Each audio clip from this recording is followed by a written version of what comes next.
మన ప్రభువును రక్షకుడైన యేసుక్రీస్తు వారి ప్రశస్తమైన నామానికి మీ అందరికీ వందనాలు, శుభాలు. అందరూ బాగున్నారమ్మా? దేవాదేవుడు మరి యొక్క నూతన దినం దయచేసిన దేవాదేవునికి వందనాలు చెల్లించుకుంటూ ఈ దినపు వాగ్దానం ధ్యానించుకుని ప్రార్థన చేసుకుని మన పనులు ప్రారంభించుకుందాం. ఈ దినపు వాగ్దానం: మీకు కరువు రానియక ధాన్యమునకు ఆజ్ఞ ఇచ్చి అభివృద్ధి పరుతును. యెషయా గ్రంథం 36వ అధ్యాయం 29వ వచనం మాట్లాడింది.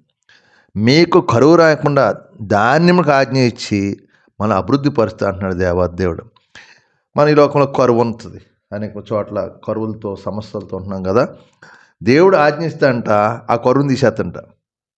దేవుడు ఆజ్ఞిస్తే కరువును తీసేసి మనకు అభివృద్ధిని ఇస్తాడు దేవాదేవుడు. అందుకే దేవుడు అంటున్నాడు, మీ మీద సకాలమైన అపవిత్రతను పోగొట్టి, మనలోని అపవిత్ర పోవాలి. ఫస్ట్ మనకి కరువు రాకుండా మన కరువు ఎందుకు వస్తుంది? మనలోని అపవిత్ర మనకి కరువు వస్తుందంట.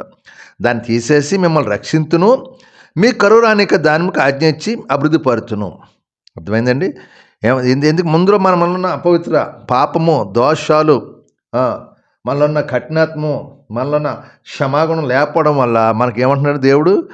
అది తీసేస్తాడు. మనలోంచి అది తీసేసి మనకేం కరువు రానికుండా ధాన్యానికి ఆజ్ఞాపించి మనల్ని అభివృద్ధి బాటలు నడిపిస్తాడు దేవుడు. అందుకే ముందుగా మనలో అపవిత్ర తీసివేయాలి. దేవుడే తీసేయాలి, మనం తీసుకోలేం. దేవుడు తీయాలి ఈ కార్యం. తీసేసుకున్నప్పుడు ఏమైనా కరువు ఉండదు, సమృద్ధి ఉంటుంది. దేవుడే మనకు కావాల్సిన అవసరాలు తీరుస్తాడంట. నీ మొదట నా నీతిని రాజ్యాన్ని మీరు వెతికితే మీకు ఏదైతే అవసరం నాకు తెలుసు, అది నీకు ఇస్తానని దేవుడు అంటు వాగ్దానం చేసాడు దేవుడు. అట్టయితేగా మనం ఇది మనల్ని అపవిత్ర తీసుకున్నప్పుడు మనకేం జరుగుతుంది? మనకేమొస్తుంది? కరువు పోతుంది, మన ఇంట్లో సమృద్ధి ఉంటుంది, మనం చేసే పనులు ఆశీర్వాదం ఉంటుంది, మనకి ఎప్పుడు కూడా సంతోషం ఉంటుంది. అటువంటి కృప దాన్ని మీకు దయచేయను గాక. దేవుడు మిమ్మల్ని దీవించి ఆశ్రయించును గాక. ఆమేన్.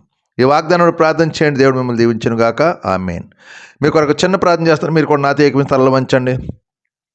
సర్వాధికారి, కృపగల తండ్రి, కనికరపుండ యేసు ప్రభువా, రాజులకు రాజా, మహాగణుడా, ఉన్నతమైన దేవా, నీకు వందనం. మరొక నూతన దినం దయచేసిన యేసు ప్రభువా, నీకు వందనాలు, స్తోత్రాలు. ఈ దినం నుంచి చేస్తున్న మా చేతి పనులు, మమ్మల్ని, మా యజమానులు, తోటి పని వారిని అందరినీ మీరు దీవించండి, ఆశ్రయించండి, కృప చూపించండి.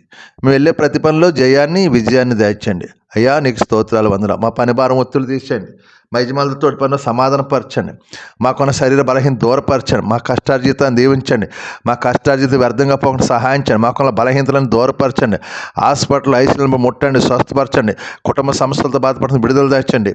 అప్పులు, బంధకాల నుండి వీళ్ళకి విడిపించండి.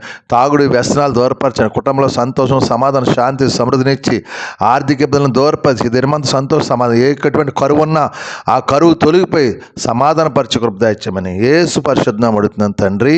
ఆమేన్.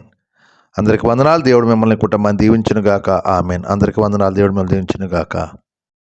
ప్రభువు నామంలో ఈ వీడియో వీక్షించిన ప్రతి ఒక్కరికి జీసస్ స్వస్థత ప్రార్థనా మందిరం వారి ప్రత్యేక వందనాలు తెలియజేసుకుంటున్నాము. మరి ఇంకెన్నో సందేశాలు, వీడియోలు, సంఘ కార్యక్రమాలు మీకు అందుబాటులోకి రావడానికి పక్కనే ఉన్న సబ్స్క్రైబ్ బటన్ని ప్రెస్ చేసి బెల్ ఐకాన్ని కూడా ప్రెస్ చేయాల్సిందిగా కోరుకుంటున్నామండి.